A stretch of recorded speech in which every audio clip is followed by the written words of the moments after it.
Do you know what time it is? It's supernatural story time. And if you're easily scared, and even if you're not, there's only one thing left to do. Just turn off the lights, because these are stories that you listen to only in the dark. Bloody Moon by Harry Harrison Kroll. At rare intervals, usually in the spring of the year, a singular phenomenon known as the Bloody Moon occurs in the cavernous region of Kentucky. The Indians whom Daniel Boone knew in this section had a tradition and connection with a peculiar occurrence to the effect that the Bloody Moon brings swift woe to him that sees it. Henry Pearson sat on the steps of his dwelling just after the fall of night. Through the timber along the top of the ridge he caught the first glow of the rising moon. Suddenly the orb shot above the line of timber. Then for the first time in his life he had a clear view of the old Indian Bloody Moon. It fascinated him while it horrified him. Seemingly there was nothing about the sight to occasion fright. Yet something about it, some magnetic uncanniness, seemed to freeze the very blood in his veins. For a full minute it glowed at him. Then the planetary face brightened to its normal tint, and the bloody moon vanished as suddenly and with as little apparent reason as it had appeared. Pearson did not regard himself as a superstitious person. Still, he reflected he had ample basis for his present unnerved condition. The timbers of the house of Pearson knew to quake at the recurrence of the bloody moon. The thing went back, far back, into pioneer days. A century and a half before, the land of which his home was a part had been secured to old Alligator Pearson, a first settler by patent from the territorial government of Kentucky. The aboriginal title was held by an Indian chief named Eaglefire. In spite of his terror-inspiring name, the Indian was a peaceful old man, and Pearson, brutal and fearless with a handful of pioneers, dispossessed the harmless old man and his tribe by the simple expedient of killing them. Only one was permitted to live, the old chief's daughter. She was a pretty fawn-skinned girl of 16, and Alligator Pearson took her to wife by clubbing her into submission. When the child was born, the princess died, but she never gave in to her white husband in the spirit, for she died with a curse on her lips for the father of her babe. Her last words, reported by the lean women who waited on her in her sickness, were, "Live on, my son, and avenge the blood of your people with the bloody moon." When the boy was 18, Alligator Pearson died. It was said tradition the time of the year when Bloody Moon occurred. The neighbors found the stark form of the old pioneer in the trail leading to his cabin. He lay face forward in the path, without mark of violence on his person. Yet he had died in terror, with twisted face and staring eyes. 20 years later, the second Pearson, by a white wife, who followed the princess, was in like manner, at about the same time of year, assassinated. A kindred mystery shrouded his death. The bloody moon had been seen an hour previously by his wife, as she had gone down the road to the tobacco field to look for him, supper being delayed and growing cold, and she uneasy and fearful. She found him among the tobacco plants, face to the ground, eyes and mouth full of dust. In his own lifetime, young Pearson had twice known the shock of this swift, inexplicable visitation. The first occasion came about the time he was 10 years old. Grandfather Pearson, third in line from the original pioneer, hale and hearty, had eaten his supper and retired, his bedroom being the roof room under the gable. The rest of the family were in the living room below, his granny knitting, his mother enjoying her after-supper dip of snuff, and his father smoking. Suddenly, the very oaken rafters of the old house quivered from the frightful scream. He dashed with his father up the roof room. They found the old man alone, sitting starkly up in bed, his eyes wide and staring, the breath only a moment since left his body. They found no sign on the old man's person, more than a tiny abrasion on his gray hairy chest. But the time was spring of the year, at the full of the moon, and the flood of light through the window upon the puncheon floor was red as blood. When he looked again, the glow had mellowed to its normal milk white. Was it the bloody moon that had killed his grandsire? The doctor pronounced the cause heart failure. Who could deny that the practitioner was correct in his diagnosis? For often enough the human heart does fail when the sins of the father begin their grim visitation down the generations. The details of his own father's taking off he did not often reflect upon. That tragedy was still too poignant, too recent. The time was a year before, at the first full moon in May. His father had visited Bowling Green that day, making the trip on muleback. He was expected home before sundown, but something must have delayed him, for night fell and he had not returned. The moon had risen when mule and rider appeared at the front gate. It was his father's custom to dismount there and halloo for some of the boys to come out and put up and feed the mule. This time no such familiar call came. Going to the door to see why his father did not dismount and come in, young Pearson saw beast and rider statuesque in the red flood of moonlight, in a vivid vision of tragic death. The mark of the curse of the Indian bloody moon was written indelibly on the sagging, lifeless body of his parent. He carried the old man in and placed him upon the bed in the living room, but no one ever knew how he had come by his death.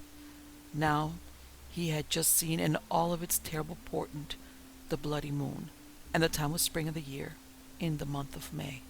Pearson rose shakily, going into the house and closing and bolting the door. Perhaps it would be useless precaution, but he felt better. He would have to be cautious now, he told himself. What to guard against, he had not the remotest idea. Still, he would have to take care. It was the very vagueness of the enemy which troubled him most. If it were a man, he would have known easily enough some of the things to do, but this enemy was unnameable, supernatural. It was about 9 o'clock in the evening when Pearson heard one of the mules down at the barn kicking its stall door.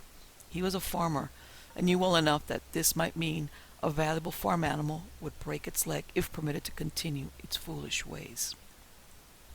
He went out to the rear gate. The mule had escaped from his stall, dashed out of the lot by leaping the low fence into the tobacco, and was now snorting and cavorting about among the plants in great show of brutish agitation. He called to the beast, with only indifferent results. Meanwhile he looked about among the plants and in the weeds and shadows back of the stable for some signs of what had caused this unwanted disturbance. The mules were not in the habit of breaking out of their stalls and galloping about in this manner. He clambered the fence, still speaking gently to the mule. The beast made a lateral swing down into a hollow at the spring course below the house. A short distance down the drain was one of the sinkholes characteristic of this cavernous limestone country. The frightened mule disappeared around a clump of bushes which fringed this opening. Pearson could not have explained with any certainty afterward just what actually did occur. He had a vague impression of a dim figure that darted from out of the undergrowth and caught him from the rear, but neither his sight nor feeling could be relied upon. He suffered no sensation of physical contact, much less of pain. All he knew was that he suddenly found his steps arrested, his body sliding through the dust and dry leaves and brush, which clung about the edge of the hole. Nothing he did served to stay his fall. He went tumbling head first into the hole. It seemed that he fell into the very depths of the earth. In his frantic struggles to break his descent, he had a scant idea of distance, but he dimly sensed the depth of the hole to be 100 feet. He landed at the bottom, finally, with plenty of bruises, but no broken bones, friction with the narrow walls aiding him to slack his speed. He stood in absolute darkness. He stretched forth his hand cautiously, finding a continuation of the passage in a horizontal direction. The walls were smooth, and the passageway of a size comfortably to admit his body. He had spent many an hour in exploring the caves of the vicinity. Mammoth Cave, a few miles away, he had known all his life. When his first weakness had passed, he began crawling on hands and knees along the tube. It seemed to follow the general direction of the river bluff, a half-mile away. He had never heard of a cave opening out on the face of the bluff. Still, there could be something of the sort. Clearly he could expect to get out no other way, since escape back up through the sinkhole was impossible. At times he paused and listened, thinking that something, perhaps the thing that had tripped him up, was following, but no sound reached his ears. It was a premonition, that was all, much more spirit than anything resembling an actuality. After 100 yards he entered a cavernous chamber. The place was cool, but the air was dry. Away off somewhere he could hear the dull roar of water. He surmised that the stream was Lost River, whose course lay for the most part in the bowels of the earth, with its mouth at the foot of the bluff on Green River. If he could push through and not get drowned in its treacherous waters, he might eventually expect to live otherwise, but he did not think of that now. From his pocket he drew a packet of cigarettes and matches. A man might as well die with a good smoke in his mouth as any other way. The light of the match would aid him in getting his bearings, but neither cigarettes nor matches were to be wasted. He put the roll of tobacco in his mouth and struck the match with his thumbnail. The cigarette was never lighted. In the glow of the faint flame something stared at him, the thing that had been following him. Whether flesh or spirit he could not have said. It had the form of a woman, and it stood with folded arms and dead, emotionless eyes peering at him. It looked through him, beyond him, rather than at him. In his nervousness he neglected to extinguish the match quickly enough, and in the interval the thing measured him, his strength and prowess, and the next instant it was upon him. The first encounter was swift and illuminating. It was human, and it was merciless. He broke the first clinch with army tactics, sidestepped and waited, drawing his breath as silently as possible so as not to betray his position. An expedient his assailant did not observe, for he could hear her labored breathing a dozen steps away. He considered, with some rapid mental calculation, the disadvantages against which he worked. The other had the advantage of being on familiar ground and accustomed to the blackness of the place. She knew the exit to the place, if any existed, and how to cut off any chance retreat. But he reasoned that there must be an opening, if nothing more than the mouth of Lost River, and he must play for that one fact alone. He doubted not that this was the inevitable mouth of the Bloody Moon, whether a ghost of the Indian princess whom his ancestor had abused, or descendant of that child born to transmit the curse, mattered little in the long run. The one thing which he accepted was that the curse was by way of being visited upon him, and, in the law of probabilities, he had scant chance of escaping the fate that had taken off in turn every male heir of the house since the days of old Alligator Pearson. He did not know what the others had seen, what his grandfather had seen that night in the roof room, or his father had encountered on his way home from Bowling Green. Nothing was vouchsafed for him that he might defend himself intelligently. All he knew was that he was in for a fight to the bitter finish. His wind came back to him presently. He reached forth a cautious hand. The floor was smooth. The walls were at the tips of his fingers. He strained his ear for some sound from the enemy. Her breathing, too, had become normal. He was in fact uncertain whether or not she was still there.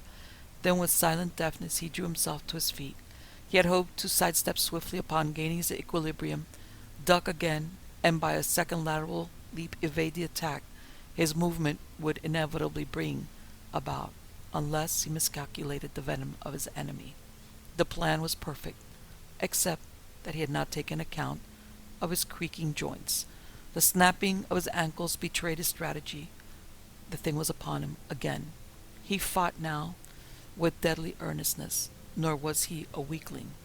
The labor in the tobacco fields had tutored his muscles in flexibility and endurance. His overseas service had taught him some tricks of this fighting game. He beat out with his fists. He took the clenches and played for blood. Always the hands worked for his throat. And what curious hands they were, long and murderous with nails like razors. Once they caught in his face, and he felt the warm blood drip upon his defending arms. For a moment he fancied he had gained the ascendancy, when by a terrific blow, with no better aim than blind instinct, he smashed the unseen face. The thing staggered back, but he had hardly regained his own scattered faculties before the battle was resumed with a bloody determination. He sidestepped whenever possible, retreating as opportunity offered. He had to feel his way carefully, however, for the jump-off is always a menace in cave exploration, and he was satisfied that there was a subterranean cliff leaping down to the waters of Lost River. As he retreated, he became aware that the roar of the stream was increasing in intensity. He sloshed into some water once, by which token he knew the passage was going further down into the earth. A sudden fear, such as takes possession of one in the darkness when he imagines that he is in the act of stepping off, compelled him to hands and knees. He put his foot back. Less than a yard back, his toe went suddenly over an edge. His instinct and knowledge of caverns had not played him false. Had he stayed on his feet and continued his retreat, he would have crashed to his doom far down below into the hole through which the waters of Lost River now roared. Had the woman paused, expecting him to go over the ledge, he remembered now several yards back he had sensed a branching of the passages. Cool air came from one direction, warm air from another. The cool air, it was evident, blew from the water whose roar filled his ears. The warm air doubtless came from an inlet somewhere at the surface. The thought that he had gone the other way he might have beat up to freedom sickened him. There was nothing to do now but renew the attack and gain the other passage, the mouth of which he was probably guarding. Every instant when he was fighting the creature, he expected to feel a sharp thrust and a death reaction to some poison, such as had probably taken off his father and grandfather. But he could not wait long here in action. Already his muscles were stiffening, and the bruises and abrasions about his body growing painful. He swore under his breath. Old Alligator Pearson had been slain, back there in those distant days, and he had deserved his punishment. Why couldn't the curse have stopped with the real offender?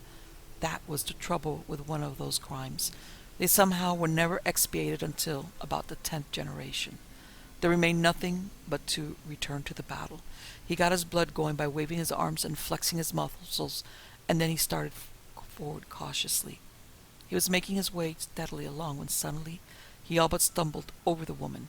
The sound of his footfalls had been muffled by the roar of Lost River, and she had not heard his approach until he was upon her. The battle recommenced with a fury that broke no quarter. The rest that had chilled and stiffened him more than had refreshed him appeared to have been as wine to the savage Amazon. He pushed her away from him, striking blindly again and again, but without avail. Her claws slashed his face and arms. Once she caught one of his fingers between her teeth and nearly bit it off. The terrible pain blinded him into semi-consciousness. With this as an advantage, he pushed him back toward the chasm. Nearer and nearer he felt himself forced to the brink of the precipice. In a sudden reaction of angry energy, he determined that his foe should die with him. If she lived in the flesh, she should now die in its mortality. His foot felt the brink of the jump-off. The time had come. He had been falling back, trying to keep at arm's length from the woman, but now he changed his tactics and made a desperate clinch. He gave a frantic pull, and together they went over the brink. In the protracted fall through the Stygian blackness, he had some curiously clear impressions. The roar of the water seemed to rise to meet them. The draught of the flue was sharp and filled with chill particles of moisture. The woman who fell with him accepted their common fate with a strange, dull passivity. Her body was warm, and not without a certain charm of touch, which instinct told him was that of youth. It was a curious paradox that after many minutes of furious battling, in which nothing but death could close the issue, his hand should be upon her breast, and that he could feel the flutter of her heart. Then came the impact. The chill waters of Lost River seemed to gather them up in a roaring, breathless embrace. He had always been a good swimmer. The waters of Green River could bear testimony as to that. Instinctively he held his breath. The swirl carried him and the woman swiftly away from the churning froth where the hurtling waters reached the earth again. It came to him that he was not gone after all. He had not considered the saucer, which is always to be found at the foot of a fall, hollowed out by ages of falling water to a depth of many feet. His courage revived by the turn of fortune. He began to figure his way out. From his knowledge of the locality, he judged that he was less than 100 yards from safety, where the subterranean stream came finally to the light in the waters of Green River. If he could last for 5 minutes, life would be his. The woman seemed lifeless in his arms now, but she did not hinder his movements. The sweeping waters carried them both like corks. He found, too, that in spite of the low roof of the stream's bed, his head more often than not emerged in a pocket of air that permitted him a long breath. The passageway widened, narrowed again, then the waters, half joyfully, half vengefully, suddenly evicted him out of the bowels of the earth into the rocky bed of a Green River. The woman was still with him, her hair floating on the cottony water, the brilliant light of the high-riding moon tracing her features into a picture far from unlovely. He dragged both her and himself to the sandy bank. Her features were Indian, but with a pleasant variant due to her unmistakable white blood. Her berry brown skin and gypsy hair came from her aboriginal ancestry, the rotundity of chin and mold of cheek from her Nordic stock. Her clothing was a nondescript garment of skin and rags, and even the bruises about her body, and the clotted blood and cuts about her neck, arms, and shoulders did not mar the beauty of her maidenhood. Her body rested limply on the sand, the last of the curse of the Indian bloody moon. He dropped to his knees by her and began chafing her hands. Between times he built a fire by flaking 2 flint rocks together, Indian fashion, and catching the sparks in rotten wood. Thereafter he worked with her to better purpose, and presently she was sufficiently revived for him to remove her to the house, where he turned her over to the tender ministrations of his mother. The rest of the story came by degrees over a long period of time, while the girl learned the language of her white ancestry. Much of what she recounted was merely her own tradition, but it pieced in well with the facts in young Pearson's possession, and was entirely plausible. The son of the Indian princess and old Alligator Pearson had taken to the caves after he had grown, wifing an Indian girl from a remnant of an allied tribe. In course of time he had killed his father, passing the curse of his mother on to sons and daughters of his own. In course of time he had died. The charge had been carried faithfully out by each succeeding generation, usually with a poison made from the venom of a moccasin snake, and certain plants of whose identity had become lost to the girl. And so, because of the pressure of getting food and the life under the earth, her people had all passed away, leaving her to complete the curse. She had lost the formula for the poison. In desperation, she had worked out the present plan, hoping to get the last of the Pearsons into the cave and starve him to death, or drown him over the falls of Lost River. The rest of this tale is another story. But so far as the house of Pearson was concerned, the bloody moon superstition became merely an old wives' tale. The next Pearson in line was a fawn-skinned boy who would never know a sense of dread when the month of May brought a blood-red moon in the evening sky. The Grim Passenger by Donald Edward Keyhoe. Because of the ridicule generally attaching itself to anyone admitting the possibility of the supernatural, I have until now refrained from setting forth the details of certain events which apparently led to a widely known and regretted disaster in mid-Atlantic several years ago. But the opening of the tomb of King Tutankhamun and the attending publicity brought the matter back to my mind, and I shall offer it to the public to believe or not, as it chooses.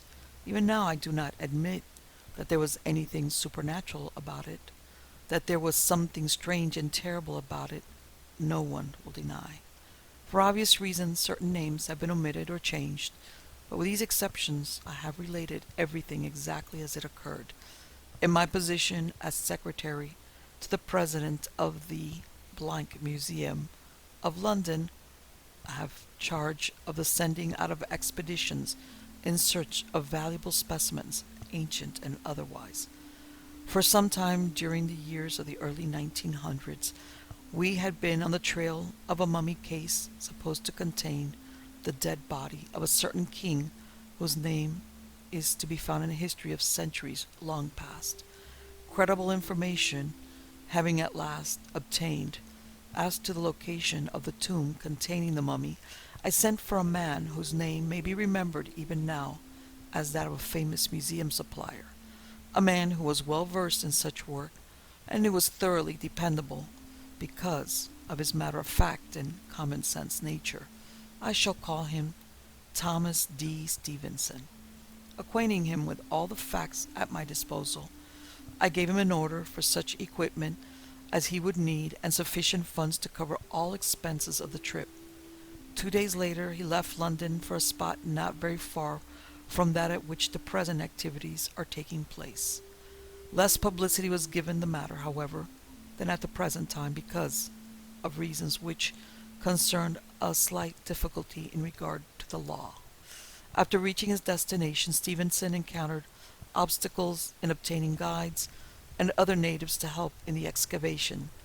They were finally obtained, however, and after considerable effort the Englishman and his party located the long-lost tomb. Within a few days, the main entrance to the great vault was partially uncovered, and preparations were made for opening it. when the native suddenly drew off to one side, muttering and casting awestruck looks at the door, which bore in ancient language an inscription that had been cut into the metal that formed the outer part. When Stevenson peremptorily ordered them back to their work, the head native approached them tremblingly and pointed out a little, dried-up old man who seemed to hold a position of importance among the others. "Master," he said, "he has told us the meaning of the words, and we are afraid." "You fools!" Stevenson stormed. "What is there on that door to frighten men living hundreds of years after it was erected?" "It says," answered the cowed native, "that he who sleeps there has left his spirit to guard his body, and that any who touch it shall die." "Damned nonsense!" roared the other, and went on trying to drive the men back to their work. But neither threats, cajolery, nor offers of higher pay would move them. The little old man had frightened them with his translation of the words on the door, and the inbred superstitions of generations did not rest. Seeking a full solution of the problem, Stevenson asked the old native for a translation of the warning, and this is what he heard: "Turn ye away, lest you become as I. On them who heed not my warning shall my curse fall, and it shall so be until my body rests again undisturbed." At the bottom of these words was a seal bearing the profile of a crowned head. Even Stevenson felt a vague uneasiness and misgivings at this, but he shook off his doubts with a laugh at his momentary weakness and again attempted to force the men to the work. Finding them determinedly against it, he dismissed them and set about getting other aid, which was no small matter in that out-of-the-way place. Finally, a nondescript outfit of drifters and ne'er-do-wells was assembled, and the vault was opened. To the relief of Stevenson and the disappointment of the men, there was very little treasure found, although this is now believed to have been in a second vault nearby. The much-desired mummy case, however, lay in state on a terraced stonework covered with symbols and signs, which later proved to be an almost complete history of the life of the dead king. On closer examination, Stevenson was startled to find reproduced in the center of the case the identical warning that had been seen on the door. For a moment the Englishman had an almost overpowering impulse to drop the whole thing and return to England and the museum empty-handed. He quickly stifled this and curtly gave the order that started the body of the dead monarch on its journey far from his wished-for resting place to the bustling, unmindful city of London. Then began the journey to the nearest seaport. Singularly restless and impatient for one of his stolid nation, Stevenson rushed his men, already tired from work, until fever set in and delayed him while he attended to the sick. Instead of yielding to rest and recognized remedies, the fever took a more malignant form, and before the party reached their port 5 men had succumbed. The others, a curious fear having descended upon them, cursed the money, Stevenson, and the expedition heartily and impartially, nor did they lose any time in severing their connection with the outfit. Once the mummy case was on board the ship and their pay was in their pockets, Stevenson, his mind wearied and in a turmoil from the trying happenings of the preceding weeks, turned in at his hotel, hoping to enjoy a good rest, but instead tossed and turned throughout most of the night. Arising early, preparatory to embarking on his ship, he was astonished to find a local police official awaiting him. "What is it?" demanded the Englishman brusquely, short-tempered from worry and lack of sleep. "Sir, it is that we wish you to identify some bodies," answered the smiling, suave official, as if he were suggesting a stroll in the cool of the morning. "Bodies?" gasped the other. "Whose? What bodies?" Sir, they are 5 men who are said to have come with you yesterday. Last night they became very drunk in one of the places down on the old docks and started a brawl in which several were hurt, and 3 of your party were killed. The other 2 attempted escape when our men arrived and were fatally wounded before they submitted to arrest. One died at once and the other but a few minutes ago." It was with an effort that Stevenson shook off the depression that this news brought to him and complied with the police regulations, and identifying the dead men and giving his rather slight knowledge of each one. This done, he hurried back to his hotel, and at once proceeded to his ship, endeavoring all the time to shake off a foreboding that had begun to be a very part of his mind.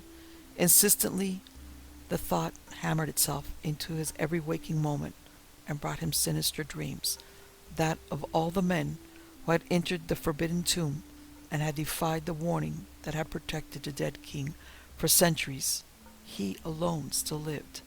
Again and again he told himself that the deaths were accidental and in the course of natural events. Fever was a common thing, and scores of men were killed in such quarrels as had occurred on the preceding night. Then before him would come a vision of the mummy case with its silent warning, and his bolstered up confidence and courage would fall like a house of cards. He had been guiltier than the men who helped him in violating that warning. How long would he escape the vengeance of the power that had taken the lives of the rest? Already unwell from the efforts in the desert, Stevenson rapidly became worse, until by the time the ship had reached England, he was a mental and physical wreck. Then it was that we of the museum heard of his plight and went to his aid, removing him to a hospital and the mummy case to the basement of the museum.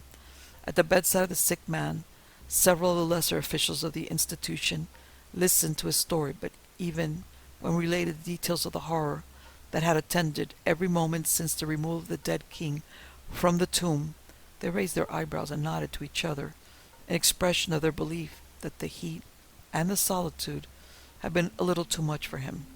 Little attention was paid then, when at the close of his narrative Stevenson raised himself up on one shoulder, and his eyes gleaming in a fierce, unnatural way cried out, "Don't let them keep the mummy. Have him taken back. Take him back before it is too late." An attendant rushed up quickly and soothingly pushed the sick man back into his bed, while the others withdrew, hardly giving a second thought to the words of the man they had just left, feeling only a natural sorrow at the affliction which his long stay in the tropics had brought him. 2 days later Stevenson died, raving about the mummy and uttering warnings to the effect that it should be taken back to the tomb. His words were ascribed to delirium, and no attention was paid to them at the time.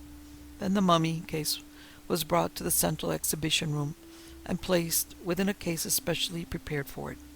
While someone was studying the symbols on the case, the inscription was noted, and its meaning found by referring to our records of ancient languages. But the thing was taken more as a joke by everyone in the museum than as anything of serious meaning.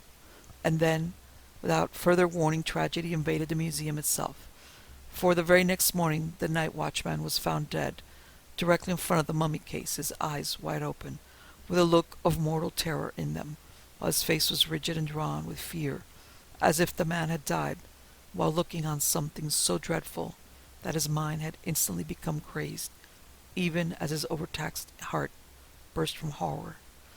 No reason could be assigned, and after a searching investigation, a verdict was reached by the coroner's jury that death was due to failure of the heart, the unnatural pose in which the dead man was found to be due to his fear of dying, being added to by the darkness and silence in which he was when the attack seized him.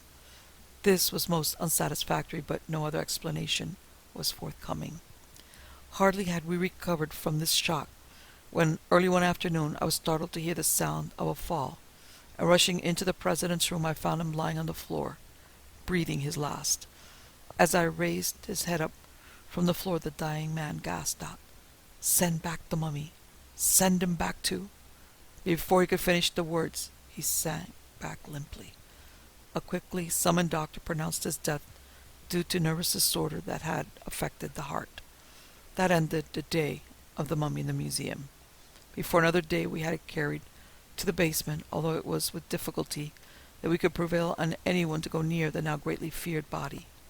Arrangements were under way for sending it back to its former resting place when we received a call from Basil G. Stoddard, the representative of an American museum of no small fame. Mr. Stoddard wished to see the cause of the mysterious events, which had by that time been well discussed in the newspapers. He was insistent, and I finally gave in to the extent of allowing him to enter the room where we had locked up the mummy case. The upshot of it all was that he decided to buy it from us, although we told him every known happening that had been attributed to its baleful influence. I do not believe any of the deaths were caused by this dried-up old body, he said. As for the warning, it was only a natural desire to keep robbers from prying into his tomb that caused him to take such a course. Knowing the superstitious nature of the people, he saw that such a caution would be his best protection. The value to me and to the institution I represent is in the mummy itself, and the case, which has certain unusual figures worked into it. Well, I shall be glad to be rid of it, I returned. I do not like to believe that there is anything connecting the deaths and the mummy itself which cannot be explained by psychology of fear, but at any rate we shall all breathe more easily when the thing is no longer under our care. Just 1 week later Stoddard sailed for New York, with flags flying bravely, bands playing inspiring music, and hundreds of passengers waving goodbye to their friends on shore. The then largest ship of her class slowly dropped downstream and commenced her maiden voyage, with not a thought of anything but a wonderful journey before them on that floating palace. The passengers began their customary plans for shortening the time and making it most agreeable. There was but one exception to this. One passenger lay deep in the hold, unmoving, apparently an inanimate though rather gruesome bit of cargo. But who knows but there radiated from that dead body a terrible malevolence, which was destined to bring death and disaster to the gay crowds that thronged the decks above. Who knows but that this malevolent influence, all powerful because of centuries through which it had existed and grown, perhaps penetrated to the minds of those who guided the destinies of the great ship, that it did not give to the captain of the vessel an all-consuming desire to break the highest records for speed to the American port, and that this desire would render him careless of danger, of reports of drifting icebergs, causing him to drive his ship further and further into peril. Who knows but that this influence, if such there was, vicious, unpitying, and ruthless in its desire for vengeance at its violated warning, perhaps swerved each mind to its purpose, even reaching up to the lookout in the crow's nest and making him slow in seeing that vast floating danger which loomed up in the path of the ship, carrying those precious souls, until the colossal mass of ice crashed into the oncoming ship, crushing it like a shell, and dooming many of those on board to death or separation from loved ones, and the others to terrible memories that will live with them forever. And perhaps, as that once proud ship settled below the wave, to its final resting place, the dead king exulted in fiendish triumph as he went down to rule over the world of dead about him in that greatest of tombs, the steamship Titanic.